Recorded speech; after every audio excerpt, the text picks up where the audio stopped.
Oi, welcome back to the channel. In today's video I'm going to be showing you how to make some amazing pesto mayo. This thing is super divine. You can use it on toast, on sandwiches, on whatever you want to use pesto mayo on. Burgers. I mean, this thing is seriously good. It's super easy, super simple, it's quick. You only need a few ingredients. The stuff right in front of me is all you kind of need. Stick around, let's get at it, let's make this pesto. I'm going to show you just how to do it.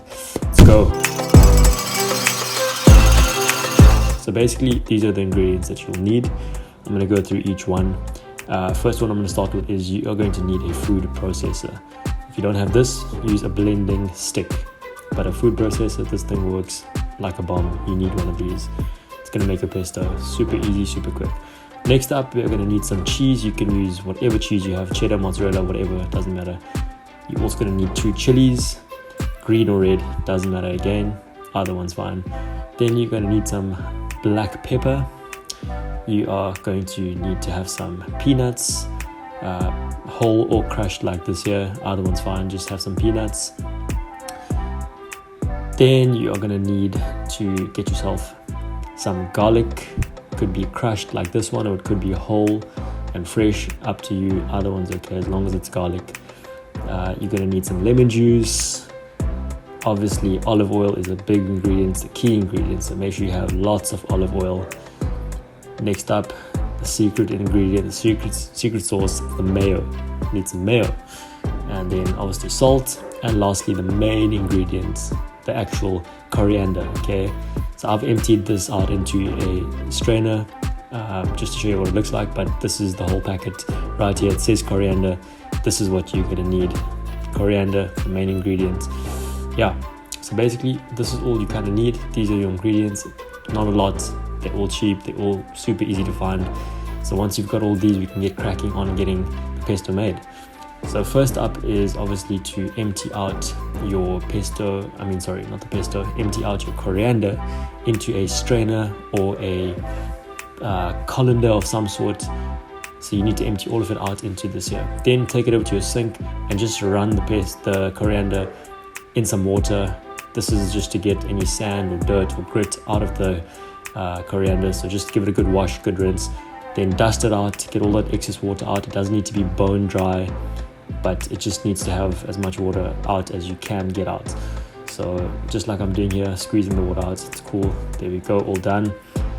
Next up, take the coriander and start emptying it into the food processor. So just take bunches, empty it into the food processor. You don't need to put all at once, just put as much as you can fit in there. Don't clog it and stuff it, just put a reasonable amount in there.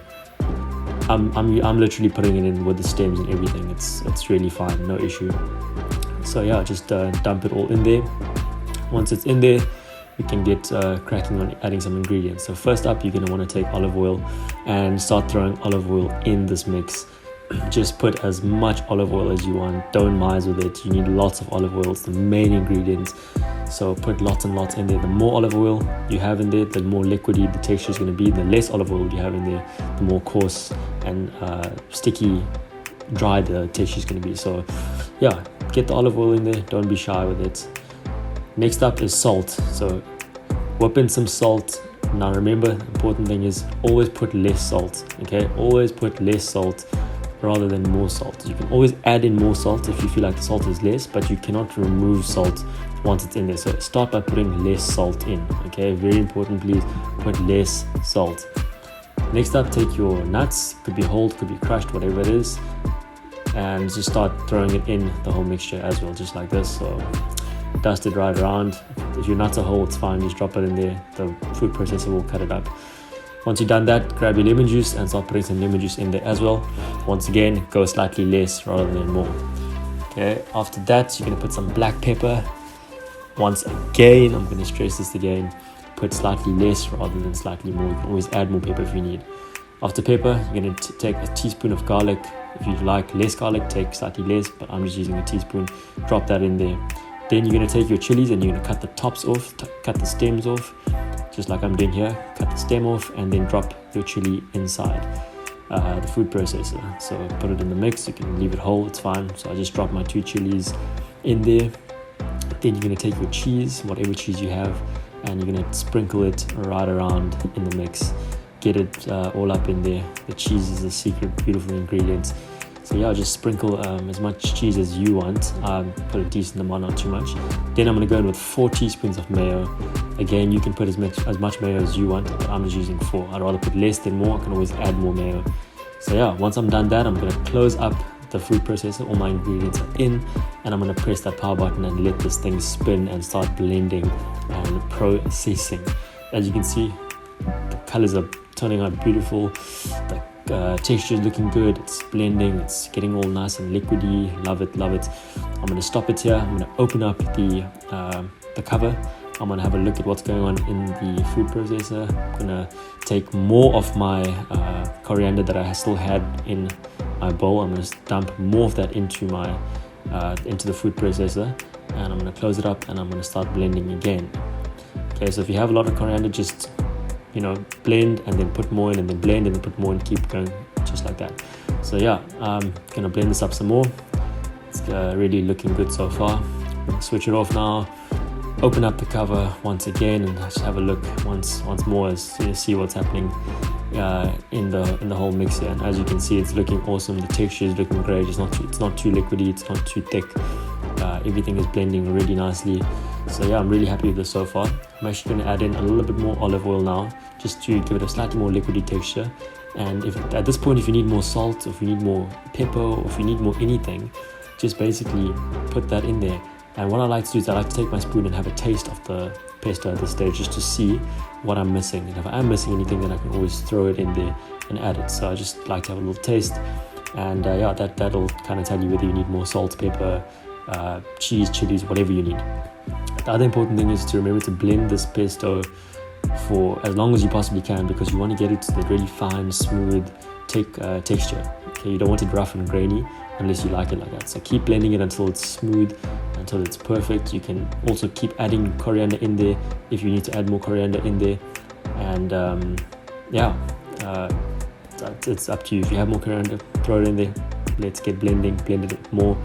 But yeah, I'm just super happy with how this has turned out. It's looking perfect, and basically at that point it's done. The pesto is ready to go. I've just obviously blended it a few more times. I've gotten it lovely and smooth. As you can see now, I'm showing you, it's very smooth. The color is perfect, the taste is perfect. I've tasted it, everything is in there.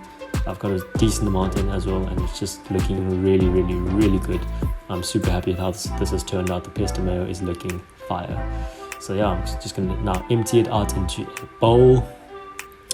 As you can see, you can use any bowl. I've just popped out one from the fridge that had pesto in it. That's what's got some green stuff around. But yeah, emptying out that pesto mayo, and yeah, look at that. Wow, that literally looks perfect. The color, the texture, it's smooth.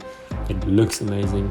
Trust me, it tastes amazing. You can add more mayo in there if you wanted it to become more mayo kind of vibes. But I'm super happy with this, guys. If you like this video and you found this helpful, then please like, comment, subscribe. Take note that in the description box below, I have attached I've kind of typed out the entire recipe and ingredients for you to follow along or read along with. So you can just have a look in the description box below. The recipe's there, the ingredients are there, it's all typed out. You can use that as a point of reference. And yeah, once again, thank you so much for watching.